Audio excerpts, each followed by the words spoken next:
Rant-Time with Jordan. Is this mic on? The mic is live. Alright, we are ready to go. Foodie talk. Alright. On the radio, let's stop footing. Yes, this is AI. Keen to get started. Pump those ratings up high. Don't forget to like and subscribe. Alrighty guys, welcome back to another episode of Airtime with Jordan. I'm your host, Jordan Faso, and yeah, we're back after round 6. It was the Easter weekend slate of matches. Ended yesterday with the Easter Monday Classic, again with the Hawks going down to the Catters. Unfortunately for my boys, that just seems to be the case on Easter Monday, doesn't it? But they've at least showed up this week, so we'll get into that a little bit through the power rankings part of the podcast today. So yeah, with that said, I'll give you a little bit of an outline of today. We're going to go through as I said, our weekly power rankings, see where every team's at. There's a fair bit of movement around the board this week as teams start to sort of solidify themselves, or on the flip side, sort of start to look a little bit shaky and uncertain. And then after that, we'll get into the rant time with Jordan. I have been sitting on this one for a couple of weeks. I have some thoughts, and now that it's sort of officially played out, I'm going to unload on the Noah Balta situation a little bit. I think it's just been, I'll get into it in more detail soon, but completely mishandled by all parties. North Melbourne as well. We're gonna do a little dive into the list, and I just want to pump the brakes on the criticism of the North rebuild. I've been critical of it at times, but also you just got to be realistic about where things are. And I think that some people in the footy media are growing a little bit impatient with his rebuild. But we'll give it a bit more of a deep dive on that one, I think. And then we'll close out today with the round 6 Secret Star Society inductee. So with that being said, let's get straight into the power rankings. Number 1 for me, no surprise, Brisbane are still there. I know they lost pretty badly on the weekend to the Pies up at the Gabba, but I feel like they were due for one. They hadn't been playing amazing throughout the start of the season. Pretty inconsistent form. Obviously, much has been made of their second halves of it. They weren't able to turn that switch on against the Pies, and credit to the Pies, but I am still holding firm on Brisbane being the number 1 team in the competition. As I said, it's their first actual bad performance for the year. And I think that they're going to recover, and the Pies were just really, really good on the night. So nothing to really be concerned about from Brisbane just yet. Still got them in a tier of their own up the top, but then GWS, I'm holding firm with them at second. I know it was a very weird game against Adelaide on the weekend. I think they just couldn't really get going. They had no Jesse Hogan up forward, and Jake Stringer and Aaron Cadman were unable to perform to the the level that they probably needed to, just with Hogan missing, obviously. So I think that GWS and Brizzy, disappointing weeks for them, but I'm going to just hold them. I believe they are the 2 best teams in the competition right now. Coming in at third, we have some movement here. Collingwood, I've put them up 3 places. They were 6th on my power rankings last week, but I think that they're really just proving that they are legit. They're winning away from home, at home, wherever. It doesn't really matter right now. And I've sort of spoken a little bit about Nick Dacos having not played an elite game just yet. But I think the thing that I hadn't been really considering is the fact that the level of attention that he's getting week in, week out, and he's still performing at a pretty good level. And obviously that was the case again on the weekend with Jared Berry going to him. But he's not there yet for me in terms of being the number 1 player in the competition, but he's absolutely on his way. And I think that with him, he has a fair bit of room to grow, I think, still with this year, and he is just punishing taggers at the moment. And the Pies, all in all, are just absolutely a premiership threat for me right now. So that's why I've seen enough from them. I've had a bit of a deep dive into them last week. If anyone wants to go back and have a listen to sort of what they're doing and how they're performing well as a system at the moment. But I think the Pies are well deserving of moving up the board here, and that's why they've jumped 3 spots for me. That's all I've got on them. Coming in at 4th, we've got the Cats. They've gone up a spot from 5th last week, and they just sort of keep getting it done, especially against the Hawks on Easter Monday, unfortunately for my boys. But another professional performance. They know how to win in tight ones, and Danger yet again. He was a game winner for them, and this time it wasn't even with his goal kicking or his attack on the ball. It was his defense. He had a couple amazing defensive efforts that really sealed the game for the Cats, I think. They were just too good yesterday, unfortunately for my boys. Adelaide, I've dropped a spot despite them winning against GWS. I think it's more just about Collingwood and Geelong being more impressive at the moment. A good sign for Adelaide though, despite me dropping them in the power rankings. It's not really their fault, but they didn't win with their offense on the weekend. They won with their defense, and it's a step in the right direction for them. They won it in an ugly way, and I think that if they're able to win in multiple ways, and we know how the heights that their offense is able to reach, they're going to be a tough team to beat. As I sort of outlined throughout the season, I'm a pretty big believer in Adelaide. So yeah, good win. I know it was a weird game, as I said earlier, but yeah, it was good to see them win in a different way at least this week. Especially after a couple of weeks, down against Gold Coast, and then last week against who they lose to last week, Geelong. That's right. So Adelaide, unfortunate to drop a spot, but yeah, we'll get into the 6th ranked team is the Hawks. They've dropped 3 spots for me, and at least this week they sort of showed from a competitive standpoint that they'll back around the level they need to be at. But they really shot themselves in the foot this week. They had a lot of poor ball use, poor skills, and the decision making at times was really bad. So I think the upside is there, I still think, for the Hawks. But I sort of spoke about last week the need for a smash and bash sort of key forward, and I think they really could have used one here again. Chol and Gunston have been performing well, but it's just a different element that they need to be able to bring their smalls more consistently into the game. And unfortunately for the Hawks, they weren't able to get it done 2 weeks in a row, and I think that sort of made me drop them 3 spots here to 6 in the power rankings. And yeah, Easter Monday though is the best game on the footy calendar for me, other than the grand final. And no matter how many times I have to watch the boys lose, I still enjoy getting down to those games. It's always a good day out amongst all the Cats fans, even though they definitely give it to me a bit. But anyway, 7th, I've moved the Doggies up 3 spots here, and I feel for them with the Sam Darcy injury, but they're just finding a way at the moment, and no matter what happens to them injury wise, they're just getting it done. And it was an absolute demolition of the Saints, especially in the midfield, and Bont being back is just awesome for footy. Unfortunately, it came at the cost of not the cost, but the same game Sam Darcy goes out. But Bontempelli for me is probably the number 1 player in the competition right now. And as I said earlier, Nick Dacos is absolutely coming. So let's see what form Bontempelli can put together now that he's back. And, Libba as well. I've just got to give him a shout out. He just keeps getting it done. And he's just, he's just so consistent, Libba, as well. So, yeah, the Doggies they just keep finding a way. And for me, that's why they've moved up to 7th in my power rankings this week, up 3 spots. So, yeah, I think 8th. We've got Freo. They've moved down a spot for me this week, and just kind of I don't know really what to think about Freo right now.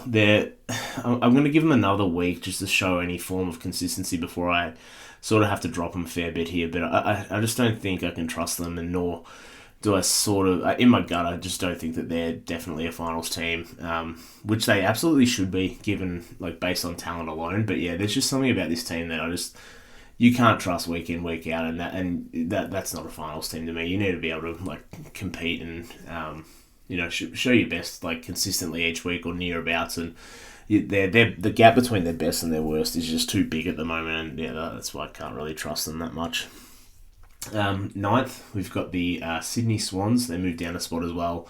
They fought hard against Port, but again, they're just not good enough right now. They're sort of, I don't know, the growing pains with the coach are slowly becoming less of an excuse for me. I sort of gave them a bit of grace with that early on. I thought they performed, competed really well early on, but yeah, it's just more of the same here, isn't it? They're just not really getting over the line at the moment when you probably should be getting over the line at these points in these games at this point in the year.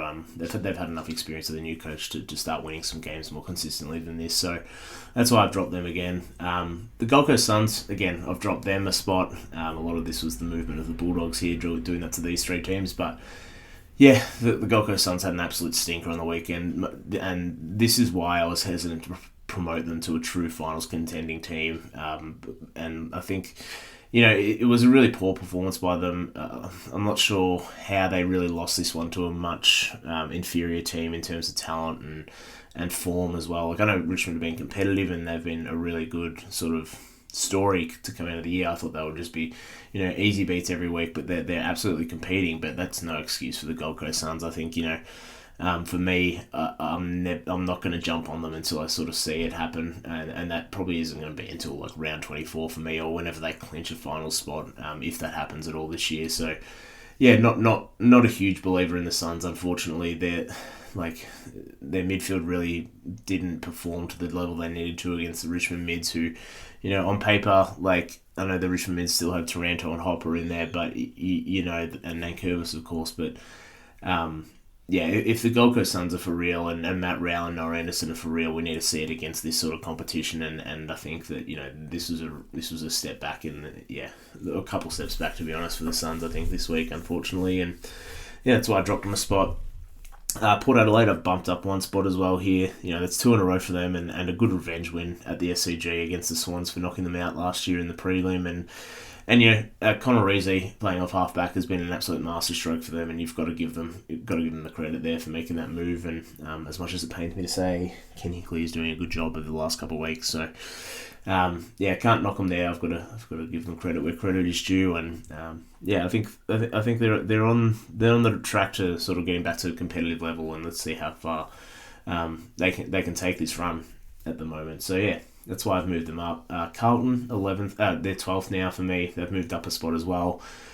These 2 weeks in a row against West Coast and North Melbourne, they're two absolute gimmies for the Blues, and hopefully it's right of the ship for their sake. They haven't been belted in any game this year, and their percentage being this healthy sort of keeps them in the hunt for finals quite a bit. They're only 1 game on points out of the 8, and they've got one of the best percentages out of that group that's on 2 wins and 3 wins at the moment. So I think that their season is absolutely alive. Let's see how they go if Harry comes back this week, and see what they can do against the Cats. And it's going to be a true test for them this week. And hopefully they can keep performing against better competition as well. So I don't expect them to get blown out, but let's see if they can actually get a win against the Cats, and then we must start taking them a bit seriously and putting them further up this power rankings board. St Kilda, we've dropped them 2 spots. It's been 2 really bad weeks for the Saints. I think the GWS game people may point to wasn't that bad, but I don't think that the game was as close as the score would have suggested in that one, and they got absolutely pummeled by the Doggies here. And unfortunately they had of course Marcus Bontempelli return against them, but I think in general the lack of midfield talent here and the key forward stocks are really starting to catch up with the Saints. And their backline, I think, is honestly as good as, not as good, but as one of the better backlines in the competition, especially, there's only so much that Nazar Wanganeen-Milera, Jack Sinclair and Cal Wilkie are able to do as a group. If the ball's just coming in at full throttle against them, there's not going to be much they can do defensively, and if it's good ball use, then they're not going to get the rebound that they need from Nazar and Jack Sinclair in particular. So, I think it's been a good story to start the year for the Saints, but they're sort of settling back into the tier that most people probably expect them to be in. And, I might have got ahead of myself a little bit over the skis with the Saints. But, I think, I've dropped them back 2 spots accordingly here. And I still think they're probably better than the next group of teams. But, I think that there's a chance that they start falling a bit here too. 14th, we've got Essendon. They were almost that team that lost to West Coast. And I've got to give them a bit of slack here. I think there's a bit of context that needs to be provided. They went over to Gather Round, straight from Gather Round to Optus Stadium in Perth. They lost both their rucks back-to-back weeks, and it was probably not the best time to do that, given that, I think you're losing your rucks against the team that probably has the worst ruck rotation in AFL history, so it was probably the biggest advantage they had on the ground, which they ended up not having. But I think that they got there in the end. They they got the job done, so that's all they needed to do. They got the 4 points, so I think they'll take a sigh of relief and move on to next week. I think the Dons in this one, but that was almost that team there. But no one wants to be the team that loses to West Coast at this point, I don't think. 15th, we've got Melbourne. They've moved up a spot for me. We have signs of life at least here. They had a really good performance against Freo and looked like they were going to get overrun the last quarter there, but they were able to steady the ship. And Cozzy Pickett was absolutely the best player of the round for me. He played amazing, and 5 goals, 24 touches, I think it was. So really, really good performance from Cozzy Pickett, and maybe a sign for Freo to pay him even more as he comes over there next year, most likely. So one to watch for them. North Melbourne, I've dropped them. Look, as I said off the top of the show, I'm about to dive into North Melbourne and where they're at right now, in particular. So won't go into too much detail here. Richmond, no movement for me. They're 17th still. Great win, really competitive, and I loving to see them be this good early on and showing a lot of signs from the young players, which is really good. So I think they've done a really good job of surrounding the young guys with some across the board as well. Like, I think in juxtaposition to North Melbourne, like, Richmond still have some really key players and experienced players at each line at the moment, where, like, you've got Vlosten down back. You've got all the midfielders and rucks and Nankervis in the ruck as well, like with Taranto and stuff. They're not saying that they're absolutely the best players in the league anymore. They're not. Let's be clear. But to have that level of experience around throughout the ground is really providing value, I think, for Richmond and the development and just general stability for the group at the moment. I think that's really underrated, and Tom Lynch up forward too as well, of course. So I think they've done really, really well, Richmond. And yeah, they've been pretty fun team to watch this year. So yeah, I know may not be too many people tuning into the lowly ranked Richmond, but they're doing pretty well, and that's why I've got them 17th at the moment. West Coast, at least they showed up this week. They're 18th for me still in the power rankings. They gave effort. I don't know. That's sort of the bare minimum though, isn't it? Like they almost snagged this win against the Dons, but they weren't able to in the end. But that's the nature of it. They need to be a bit better for a bit longer. So yeah, that's the power rankings, guys, for the week. And let's get straight into the rant time with Jordan. This is, as I said off the top, it's sort of been lingering for a few weeks, this situation with Noah Balta. We have a resolution this morning.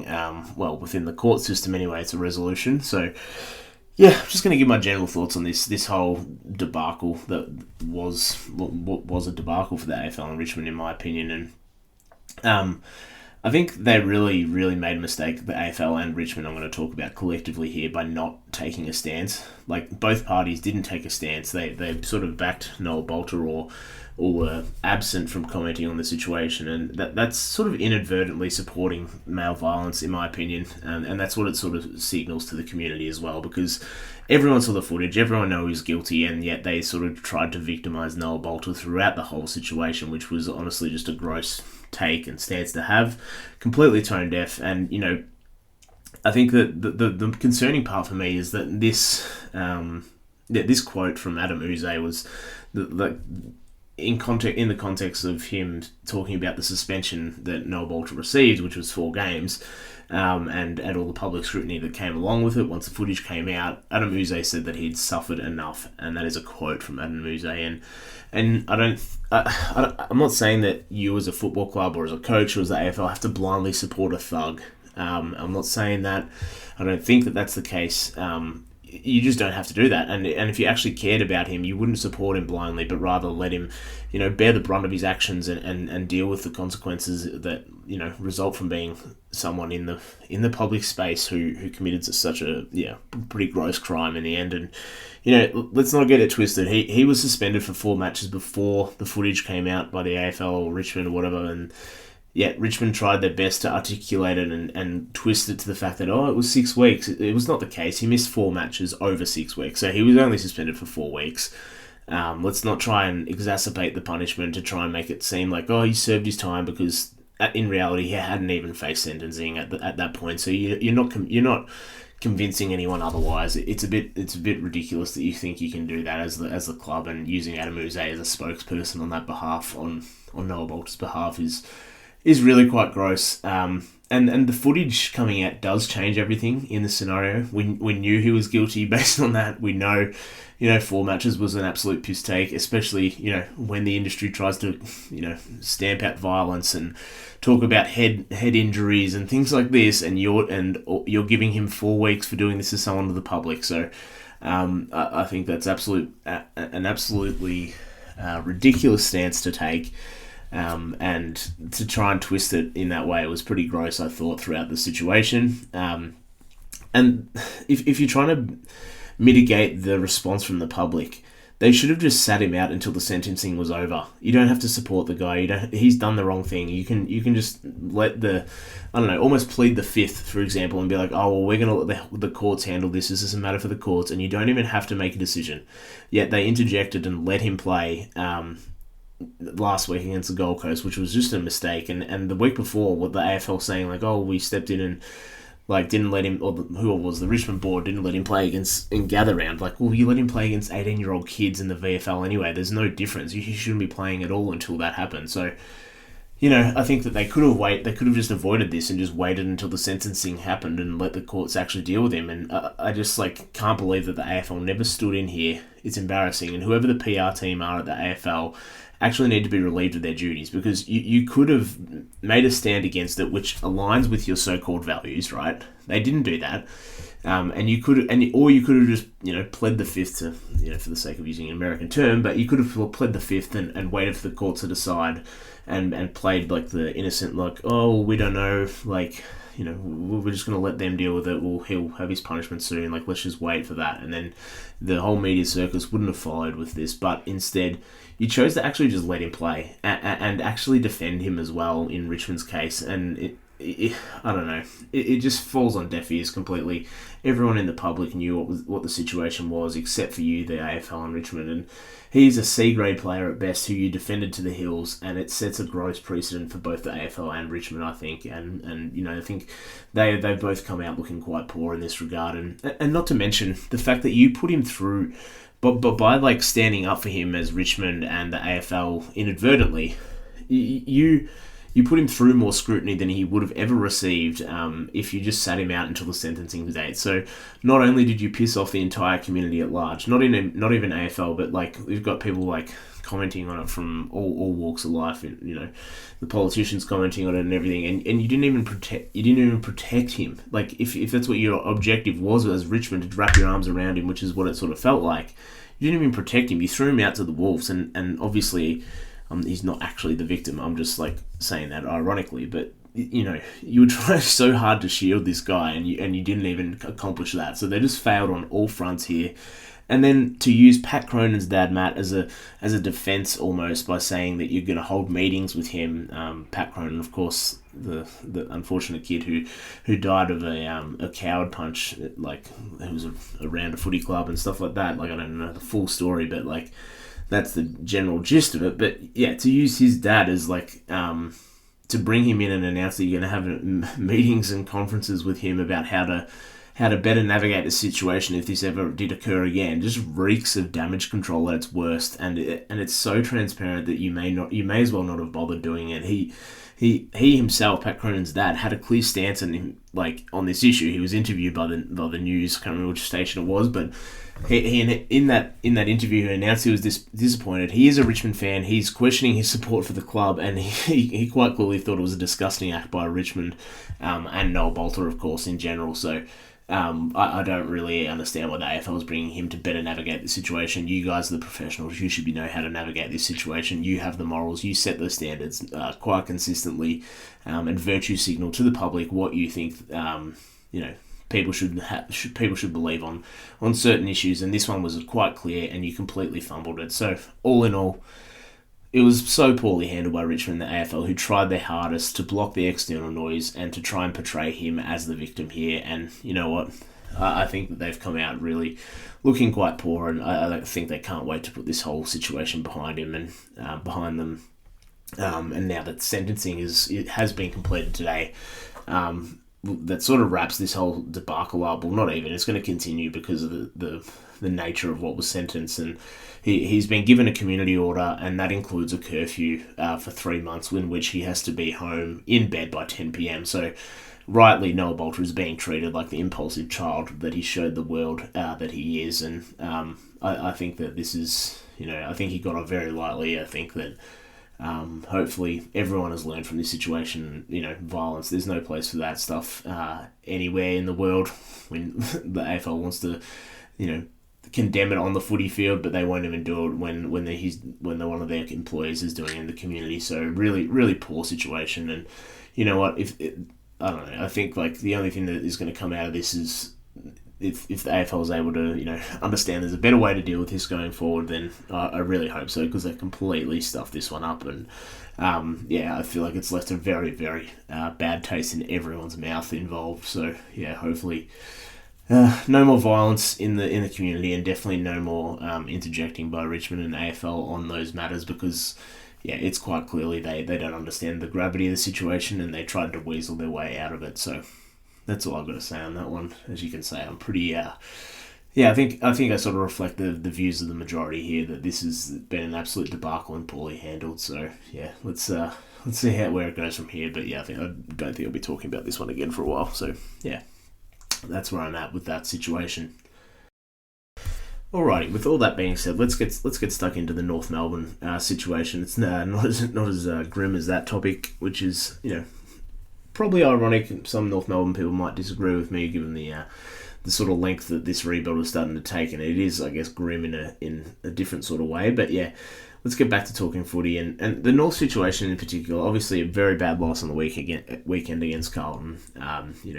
People would probably hope that they'd be a bit further along in their rebuild than they currently seem to be. But I just want to break it down a little bit for everyone. So the core group of 12 players, sort of as I see it within North Melbourne, you've got Harry Sheasel, Finn O'Sullivan, George Wardlaw, Zane Dersma, LDU, Colby McKercher, Jai Simpkin, Nick Larkey, Tom Powell, Paul Curtis, Charlie Comben, and Tristan Jerry. So there's 12 guys, as I see it, that they've clearly invested in, and you can probably chuck in Cam Zurhaar as well into that group. But I've sort of excluded him from this discussion because personally I don't think that he's a winning player necessarily. But I think that those 12 guys, they've clearly invested high draft picks in or have signed to long-term deals, or those guys have shown some promise, and I think definitely the building blocks of this new North Melbourne core, right? So of those 12 guys, we've got an average age of 22 years old,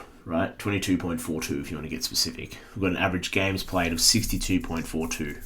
So very young core group here that we're dealing with. And that's, as I said, very super young core. And my question is, what do we actually expect? I think, the fact that they've been in a rebuild for 6 years is one thing. But if you actually look at the core group of players that they've sort of reset their club around, they're 22 years old as a core. The game's average games played probably indicates that they should be coming into some better form than they maybe have been, but nothing about this North Melbourne rebuild so far has been standard. It's been obviously fumbled with multiple coaches coming in. The whole Clarkson situation the first year he was there wasn't ideal. Let's not talk about the racism side of things, just talking about the purely on-field stuff. And I think that the level of stability has to be a factor here, and as I said, the average games played maybe is indicating they should be coming into better form, but I don't think that you can expect that based on the actual context surrounding what this group has faced within the last 6 years of this rebuild, and even the older guys in Larkey and LDU and Jai Simpkin have unfortunately only ever been amongst losing environments. So this isn't going to just magically change overnight, as they've played 6 games with Luke Parker and Caleb Daniel in the teams, 2 guys who you'd probably consider as winners in the AFL, right? And I think that the off-season moves to bring in those guys was absolutely the correct decision.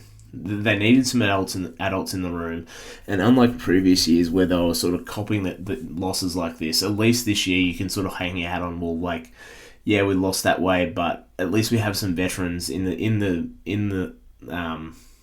Luke Parker and Caleb Daniel in the room, and Jack Darlington, for example, who can shed light on the fact that why it's unacceptable, how to improve on field in those moments, and provide some guidance. So I'm not saying that those guys are going to be able to do it necessarily on the fly, but I think that losses like this to Carlton are going to may continue for the rest of the year, right?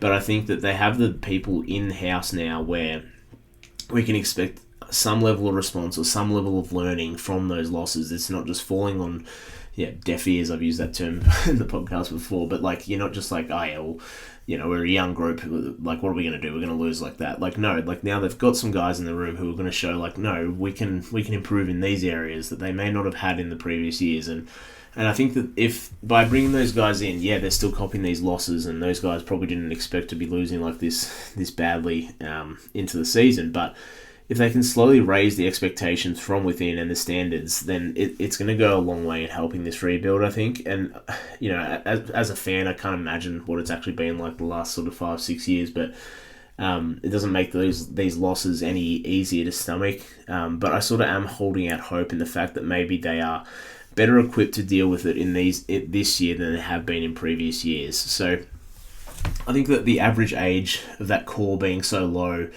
makes me think they have at least, maybe 1 year, 2 years of this before we actually start seeing them take a meaningful step. Hopefully it's closer to one. And I think everyone was maybe a little bit too trigger happy in the off season to expect them to take that leap. Like I know that they probably were internally as well, with them indicating that they were ready to take the leap by trading their first round pick, which may have been a mistake. I do think they probably have enough top end talent or top end draft picks now to sort of springboard up. But I think that in isolation, I think it was a mistake. I've talked about that on the podcast, but I think that you can't take that back now. And I think that the bigger issue here is that the fact that they've had overcoming this losing culture that they've had for so long. And I think that they've taken steps in the off-season and obviously a few years ago bringing Clarko in to sort of cut through that losing culture. And it means that maybe they won't take that leap some might expect, despite the core group having that sort of higher end of games played at the moment. But I think that they've taken those steps internally to actually put themselves in a position where losing is no longer tolerated, and it's not going to happen overnight, like I said. So I think that people just need to pump the brakes a little bit on Clarko and the firing of him, or the imminent firing of Clarko and things like that. I don't think that it's going to solve anything. I think you need to surround them with stability and let them play through this a little bit more. And And are we even surprised if the club's culture takes a little while to recover? I think you absolutely just have to give it time to rebuild off the field as well as on field. And as I said, preemptively firing Clarko is not the solution here. I don't think that he's necessarily going to be the saviour he was maybe painted out to be, but he absolutely would demand a certain level from the group. And now the fact that, as I said, that he has Luke Parker, he has Caleb Daniel and Jack Darling to lean on now, whereas last year it was just a bunch of kids in the room. I think it would just give it a bit of time for the young core to get up to speed, understand what the standards that those veterans are used to, what Clarko is used to, and sort of just grow from there. And it might not happen overnight because, as I said, even the older guys that they rebuild in that core, Larky, LDU, and Simpkin, have been a part. Those guys have been setting the standards for so long within a losing environment, and now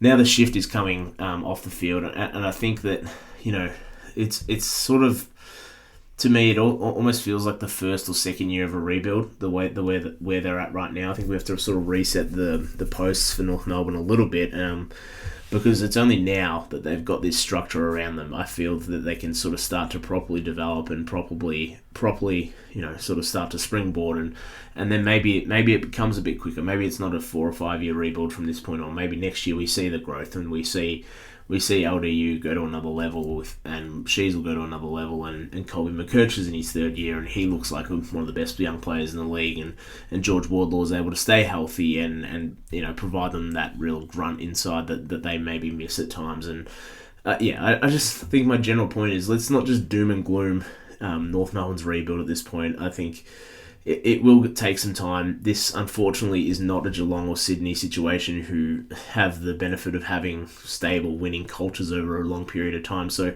we can't mark them against that. I don't think you can expect them to be this consistent team. They're going to get pumped a few more times this year, most likely. But I think that there's going to be games where you see the vision. I think you saw it last year, and that was the hope of them coming into the season. So it's only 6 weeks in. I think that everyone just needs to pump the brakes a little bit on the just let them deal with this. Let them have the stability that they've got at the moment for a little bit before we start ripping a coach out from them and basically making them start again and relearning everything again. Because I don't think that's going to solve anything in the long run, unfortunately, for North Melbourne. So I think everyone just calm down and let it play out for a little bit before we have all these shock jock reactions to them losing to Carlton by 100 points or whatever it was in the end. So anyway, on the field, let's talk about why it's happening. So although they have this influx of young talent and the core that I've spoken about, the core is still only 12 players, as I sort of listed it. And of those 12, 3 of them are within their first couple of years. So those 3 are talented players. Who knows where they're going to end up, right? They're not as proven as the other guys. So they're not going to be able to contribute to winning straight away. So maybe McKircher is one of those 3. He might be able to. So let's call it 10 players of their true sort of core group are in a position to impact games against the rest of the competition. that's 10 guys out of 22 on a game day that I would argue are genuine net positives. Who North Melbourne are relying on doing the heavy lifting for them when it eventually matters, and especially they're the guys that are going to drive this next group, this next stage of winning for North Melbourne, hopefully, right? Like Luke Parker and Caleb Daniel, Jack Darling, those guys I'm going to exclude because they're old. They can't be expected to do it if the core isn't lifting them to begin with, right? Like they can sort of show them the way, but those guys are at the back end of their careers. They're not going to be able to just pull the young core up to the level they need to be. Like the core's got to be there, and then they can help them through it, right? So I guess my point is that you have like 10 to 12 guys on game day that are at a anywhere near a net positive level in terms of AFL standard, right? So that's your first problem, is just the general lack of talent on this list across the board, and it's just it becomes just a math battle when you've got only 10 or 12 guys versus other teams who probably have anywhere from 18 to 20 of those guys. Of course you're going to get beaten on a consistent basis. Like they have too many guys that are just not contributing at an AFL level right now, and yeah, like that's probably a list management or development issue or whatever. But it also points back to my point of the lack of instability that this club has had. They've had like 4 or 5 coaches over the last 6 or 7 years. Like the players aren't going to develop in that scenario when they're bringing in new development coaches all the time and things like that. So I think that the stability factor here has to be looked at, and I don't think that, as I said, just reiterate my point, firing Clarko is not the solution here at all, and bringing in a new coach to just overhaul everything yet again is not going to solve that. And I think, as I said, like if they just have 5 or 6 more players that are playing at an AFL level, this might pop next year, and then this next year or the year after might be the season where they're like, all right, we're actually in the finals again now. So yeah, I think that's the math battle of the guys contributing on a daily basis just has to be looked at, and I think that again goes back to the level of stability that they've had in the across the club for the last few years. And the other concern for me that's quite clear is that there's only one of those core guys that plays in the back half, and that's Charlie Comben. And Harry Sheasel when he plays back there off halfback. So there also is just no talent at one whole end of the ground. So when you're that concentrated of talent forward of the ball, of course it's going to look horrible when you're younger and you're going to get beat up by another midfielder or another ruckman, or their halfbacks are just dominating you. Like it's going to look horrible on the scoreboard if you're unable to compete down back, and obviously some of that's on the midfield too, but not being maybe as good as they probably would hope given the amount of investment in there. But hey, like when you've only got Charlie Comben out of your core group that's playing in the back line and everyone else is kind of like below average AFL standard, like it's obviously going to look bad. Again, it just isn't necessarily, I guess it is an excuse, but it's not a good one because like they've chosen those players to play there, they've recruited poorly, whatever. But I think that's just the reality of the situation, right? Like they just don't have talent back in the back half of the ground, and I think that's sort of what you're seeing at the moment. Like they just, maybe their midfielders aren't as good as what they think, and the backline is absolutely as bad as everyone says it is. I'm not going to try and defend that, but yeah, it's just a lack of talent back there right now. And I think that the midfield part of it as well, like this year, George Wardlaw's first game was on the weekend. I think he's probably what they hope to be their best midfielder eventually. He has had injury issues over the course of time, but if you plug him into the midfield, get more games into him, allow him and Sheasel and Jai Simpkin to figure it out inside with one of what people consider one of the best rucks in the game in Tristan Jerry, like then they start moving forward more, right? There is hope there, and I think a lot of it does hinge, unfortunately, on George Wardlaw, which maybe is a bit scary for North Melbourne fans considering his health so far. But I'm a believer in that dude. He's good. He's very good. He could be All-Australian good, I think, and I think he could also be better than Harry Sheasel. So I think people need to just, hopefully realise that there is a chance here for North Melbourne to really improve in the next couple of years, and it's not all doom and gloom. And I guess how do they get out of this cycle of shitness that they're in right now? And obviously they need defenders, like I said. They need to stay the course for the most part, though. Like more change is required, but it needs to be stable change. They need to bring in more winning players in the off-season. Like hopefully they bring in another couple of them and they develop a couple of them. Then you got 4 more guys that are contributing on an AFL level. consistently, and ideally that would be behind the ball. Like, go after Nazar Wangan and Malera, go after Brandon Starcevich. Those guys are out of contract. They're going after Braden Maynard, which is perfect for them. They need that sort of guy down there, someone who's absolutely an AFL defender, and is just tough as anything. So, yeah, those are the sort of players they need to target, sort of back half players who are able to defend and give them some bounce off half back as well. So that's a starting point. I think that that's clearly what they're going to be focusing on, and the rumours of Braden Maynard being tied to North Melbourne sort of is a step in the right direction. And I think that they've clearly identified that as well, and they've got their affairs in order. They're trying to do that, so that's good. Then the next thing, how they get out of this cycle of shitness, trust your development. So at some point they're only going to go as far as this core group takes them, right? Like if this core group tops out as a top 6 team or bottom half of the 8 challenger, so be it. But like they can't afford to rebuild again. They have to put their trust in this core group that they've got right now.